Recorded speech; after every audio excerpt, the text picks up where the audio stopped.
আজকে বিজেপি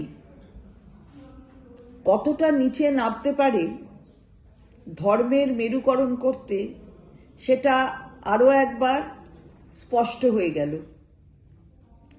আমাদের হিন্দু, মুসলমান কিংবা অন্যান্য যে কোনো সম্প্রদায় অথবা ধর্মে বিশ্বাসী মানুষের ভাই বোনের প্রতি তাদের যে মানসিকতা, অর্থাৎ ভারতীয় জনতা পার্টির যে মানসিকতা, সেটা অত্যন্ত ন্যক্কারজনক।